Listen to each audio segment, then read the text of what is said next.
Hey guys, what's up? It's Pat. Taking my comic, the pencil and ink version, and I want to prepare it for the web. And I'm in Adobe Photoshop right now. What I have open is the scanned image that I took from the pencil and ink version that we did in the previous post. I scanned it at 600 dpi just to get the highest resolution that my scanner provided. Over here I also have a seed file that I often use. I'll put it in the article below, in the links below. So if you want a seed file for yourself, you can just borrow this one. But this one is 2700 by 1900 pixels. I'm going to work at 3 times the size, and then I'm going to shrink it when I'm ready to do the save at the end, and then etc., etc., etc. Alright, so anyway, alright, let's go back to the rough draft here. So we'll get right into it, and what we want to do is hit, I'm on a Mac, so everything that I do is going to be Command and a letter, but if you're following along on a PC, use Control and the letter, and it's the same letter. So I'm going to use Control U to bring up the hue and saturation window. Go to cyan, bring it up to lightness plus 100. Notice how a lot of the light blue is wiped away. Go to the blues, do the same thing. More of it is gone. And then for good measure, I like going back to master, and I just like drowning out all the saturation. So now we're working with just a grayscale drawing. Next thing, I hit Command L. That's my levels. I'm going to be tweaking the contrast of this. Notice what's happening here. Notice like up here we have some leftover blue words. I'm going to be making those disappear. You gotta just kind of find the right setting where you don't get like too crazy, because if you drown it out too much, things start getting fragmented. You want to keep it as rich as possible without keeping the garbage that came along with the paper. So that looks about right. Now what we want to do from here is we want to go through the paper. I have black and white already set in here as my foreground background. So if you see anything that looks a little funny, use B for your brush, and if you look over here, right here, X will toggle between black and white. So right now I'm gonna just go around with the white brush and get rid of any of the dirt that was on the paper, any pencil marks that may have come over. If you get really close, then you're going to find a few more mistakes, but don't worry, those are going to be wiped away once you shrink your image. Gravy. Okay, now this is about all we need to do. I hit M to bring up my selection tool. I go and select the canvas, hit Command C, Control C on the PC, go to my seed model. Alright, notice how it's much bigger, okay? Well, hit Command T, I hold down Option and Shift at the same time to shrink it, and it shrinks it around this center anchor point. Bring that towards the middle. Now, still Option and Shift. I'm going to try to take up as much space as possible. Shift keeps the ratio as you're pulling these corners. Okay. These blue lines here are not part of the final product. If you hit Command and colon, they disappear. Okay, they're just guidelines. Make them disappear.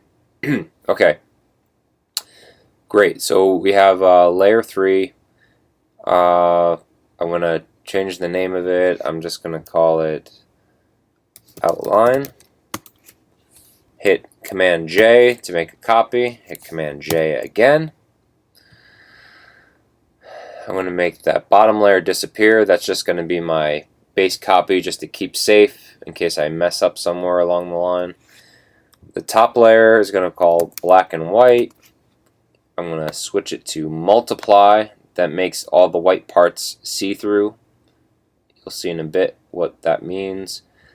I'm going to call this shade. Okay. Now, basically, this layer in Photoshop is going to be your coloring book page. And I have these colors up here that I typically reserve for Super Comics. So I'm just going to go around.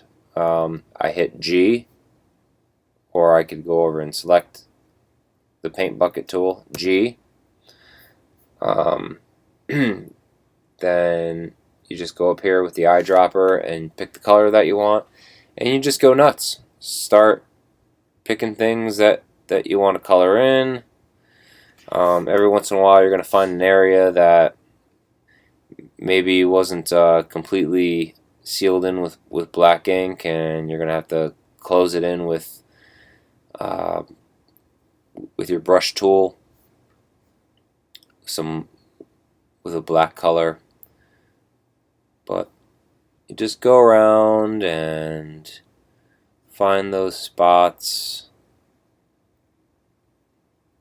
Oops, I think I may have just...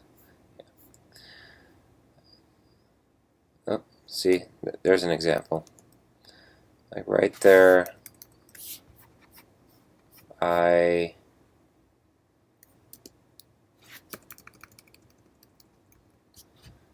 missed a gap right there. Okay, so I'm just gonna be...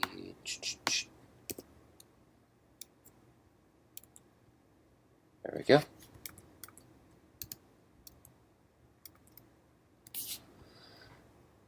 Keep going around.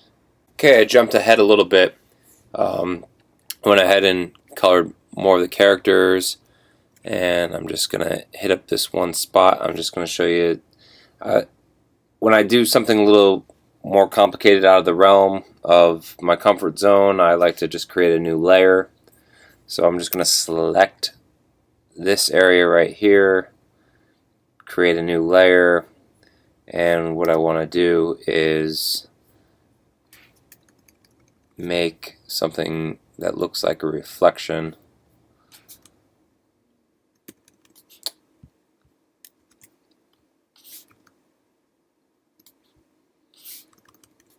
So good old Supa can see himself in the eyes of his robot.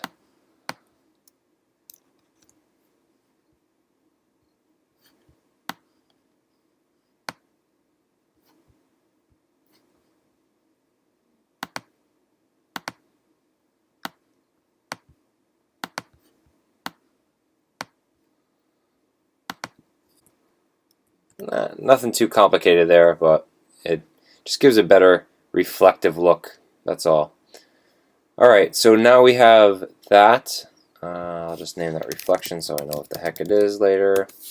Now we're going to go around and with black selected in color, I use School Bell font. Just going to start typing some words. Hey, Supa. And then I'm going to have to refer to my script to find out what the rest of it is. And when we come back, this will be all filled out and ready to save. Alright, so I've went around and I made the text adjustments. I'm going to start a new layer here and do some quick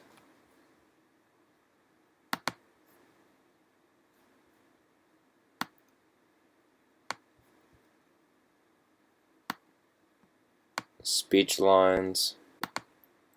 I like to use Liquify, if I can find it quickly. Where are you? Where are you? I always forget the... There it is. I always forget the short code for it too. Liquify is awesome.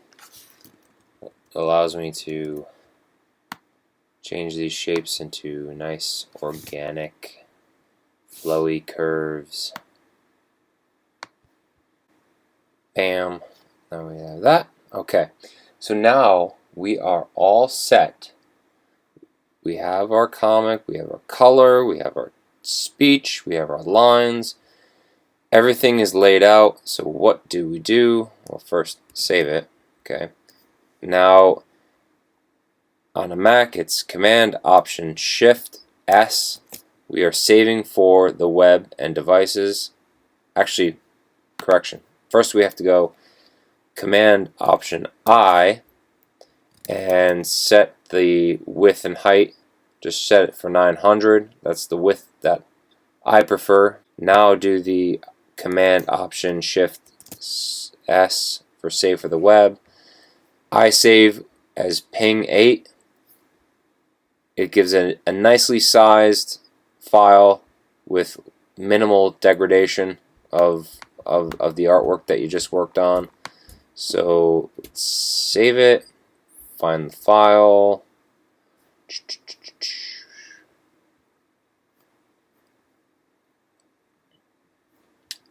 Okay, save it right in there.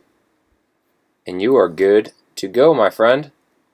And you just created a pen and ink comic and made it awesome for the web. Go and post it on your website, on Instagram, Facebook, wherever you post your webcomic, and enjoy.